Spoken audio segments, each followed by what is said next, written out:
Before I start this video, I want to make a note. Part 1 of this, which I released after I had already recorded today's video, part 2, received some feedback which led me to believe that a lot of people really do not understand irony and sarcasm. Either that, or I reached an audience of lovers of mass immigration. So because of that, I have to begin this video explaining to the viewers, I'm not actually telling you to love mass immigration. I'm in fact doing the opposite. It was supposed to be a light-hearted video. It was supposed to be an immersion. And honestly, I didn't think that I was that good at pretending to like the reasons I was using. On this video, it is even more difficult to keep up the facade. Regardless, I thought I would give people a warning that I'm not promoting mass immigration, lol. That would be absurd. I was really depending on the intelligence of the viewers to figure that out without me having to explain it. But ultimately, this is the internet. Some people got it, some people heard what they wanted to hear. So with that said, this might be a 2-part video, but this is something that I've talked about before on my Instagram and on older videos. I'm not sure if I will keep harping on it and get into the weeds of immigration. I more so like to talk about it as a general thing, but regardless, here we are. Let's get into the video. Hi guys, welcome back to the channel. This is part 2. Today's video is a continuation of last week's video on the reasons why you should consider loving mass migration. Is that how I titled it? Why should you love mass migration? I don't know. Today I start off the video with reason number 6, which is national security. Let's say that you are someone that finds a peaceful nation a very boring and uneventful place. So say no more. Messing with the national security could help with that boredom. Mass immigration has been proven to facilitate criminal gang trafficking. And obviously, who doesn't want to help people make their living easier? In this case, with being the criminal gangs. Then you have the mass immigration, where you rapidly replace a large percentage of your population with people of completely different cultures. What would that lead to? For example, social peace, parties, or maybe a breakdown of the social fabric of society. If you are an anarchist, maybe you would like this. I'm not sure, I don't know many anarchists. If all of a sudden a country is inundated with migrants who do not share a language or culture, could we expect nothing short of a social issue? In many cases, justifying the heavy hand of the state to deal with such repercussions. Could we maybe imagine a scenario where the state wants to justify a heavier hand in controlling the population? These kinds of social problems might provide a good excuse for the state to do so.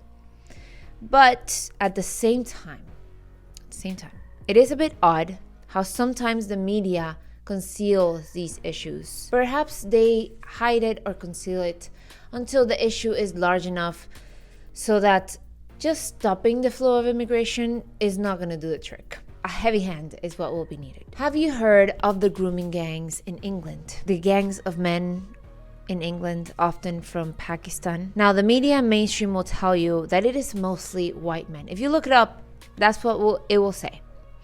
But no, proportionately, in terms of the population of England, Pakistani men are overrepresented in the grooming gangs. The grooming gangs, which primarily target white English girls from lower middle class backgrounds, mostly in the north of England, far from the comforts of the liberal elites in London. But I guess those girls are just collateral damage of the goodness of diversity, right? Or we should just respect their customs. Sonny, what's up, bitchin? Are you okay? You can just...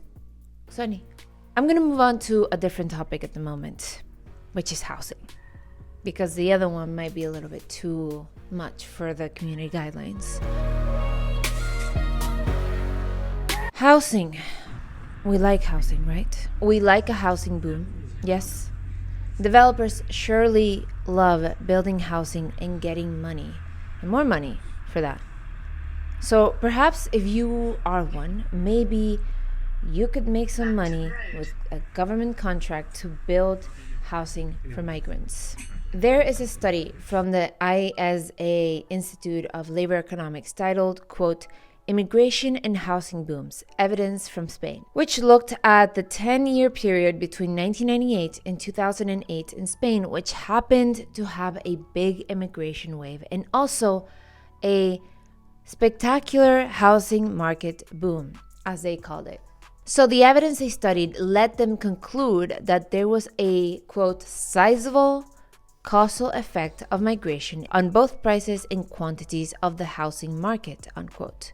It goes on, quote, between 1998 and 2008, the average Spanish province received an immigrant flow equal to 17% of the total working age population.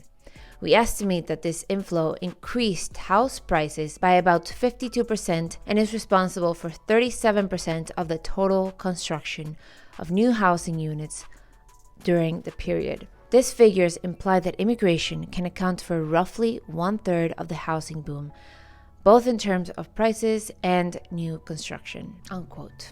Otherwise, in some places like England, they will use taxpayer money to put irregular migrants in hotels or other kinds of housing. Some have argued that this makes the EU citizens that are waiting for housing be put lower in the priority list. That somehow, some way, migrants that are coming in irregularly, illegally, are put in housing a lot faster than people that have been waiting for years. Others will argue that EU citizens that need help will not want to live in the refugee camps that some EU countries put immigrants in. Essentially, these places that the immigrants are being put in are not long-term solutions for the actual citizens of the country.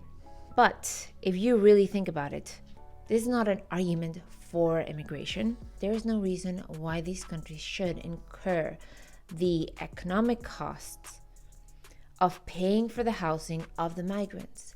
But alas, here we are. And if you're not paying attention, most, not all, are just men.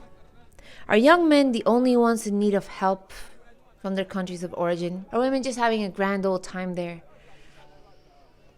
It seems like it because they're the ones that emigrate en masse the most, seeking asylum, seeking help. Moving on to another reason why should you love mass immigration, and that is culture.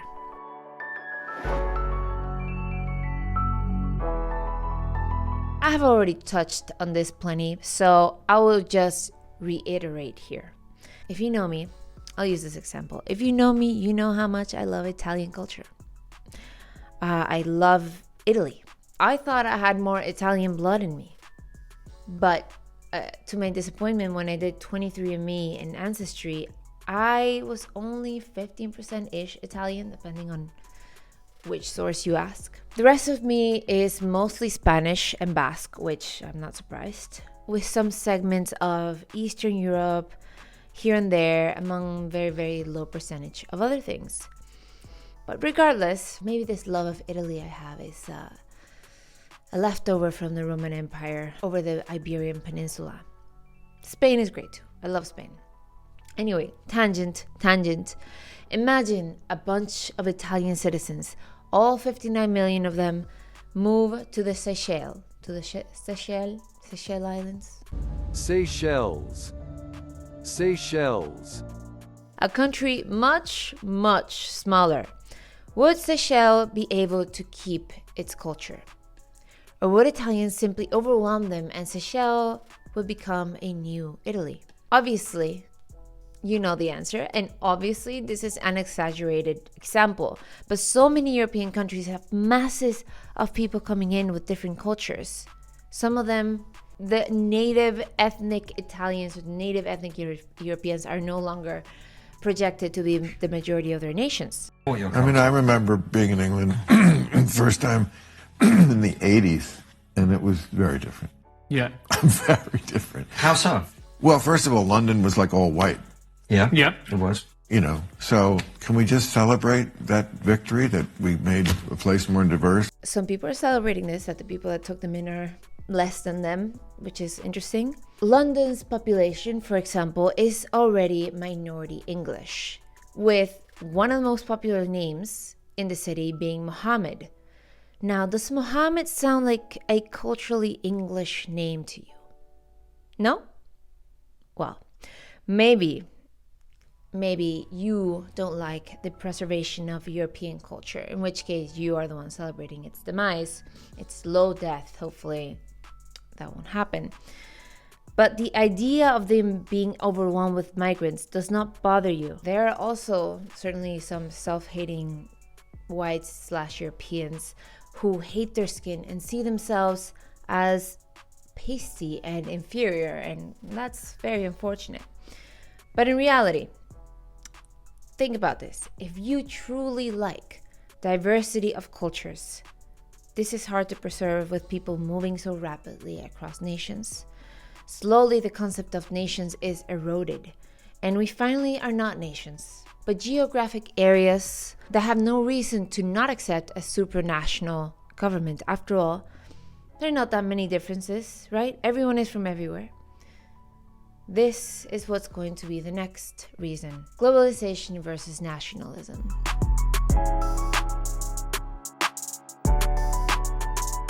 I've been told that if I criticize globalization, I might be called anti-Semitic. In fact, I've been called that before when I praised Isabel of Castile. But this is not my reasoning to criticize globalization. Take what you will, though. Love mass migration or you're anti-Semitic. Love globalization or you're anti-Semitic. Is this what it comes down to? Some weird gaslighting? I mean, yes, there are Jewish NGOs that are, for whatever reason, enabling the mass migration into Europe. Only they know why they do this. But in general, I am against it overall, whatever NGO does it. The reality is that nationalism allows for global diversity, a variety of cultures and traditions. Globalization does not allow for this. Globalization puts it all in a blender and mixes. Maybe you will not see an immediate effect, but with time, it all becomes one big gray culture, especially in this day and age of global trade, the internet, and social media. Globalization, as I said in my previous video, strips it all away and creates one big marketplace. With mass immigration, countries are forced to dilute their own cultures and traditions to accommodate others. There's even a Swedish commercial that was very on the nose about this one. If I find it, I'll try to post it here. Det finns ingen väg tillbaka. Sverige blir aldrig som det varit. Europa är i förändring. Och Sverige behövs som en trygg plats för människor på flykt.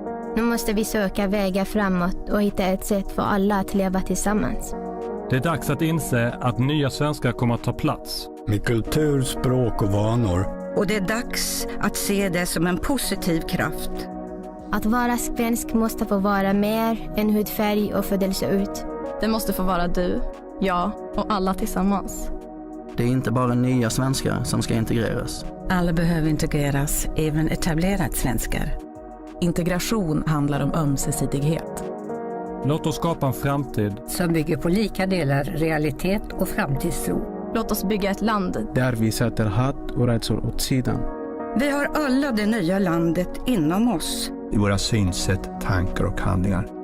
Det är dags att vi tillsammans formar ett land som är stolt, inkluderande och hållbart. Något nytt.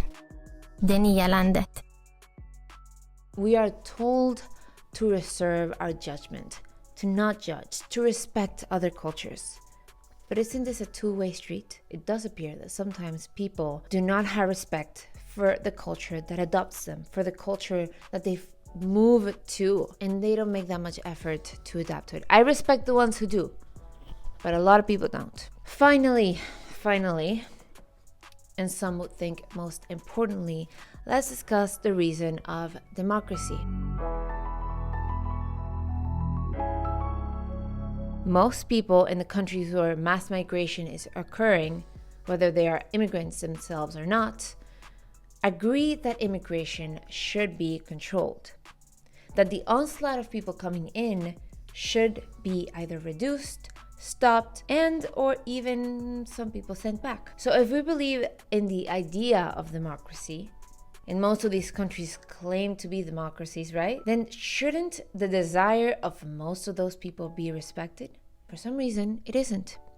Whether it be the government themselves or NGOs, the idea is that the well-being of the people of their nation is lower in the priority list than the well-being of the illegal migrants. Or perhaps the politicians or NGOs believe they know better, and that ultimately these migrants will be good for you, whether you want it or not. They keep telling you that diversity is our strength, and that diversity is good and enriching and healthy. So you should ask, whose strength is it?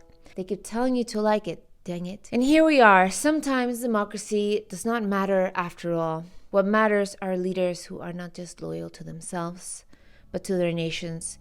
And they seem to be in very short supply these days. And also, populations have been weakened, made a little bit too comfortable. And despite the fact that of them disagreeing with most of what their leaders are doing, a lot of people won't do anything about it.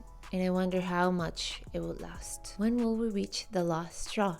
I wonder. Anyways, that's it for today. See you next time.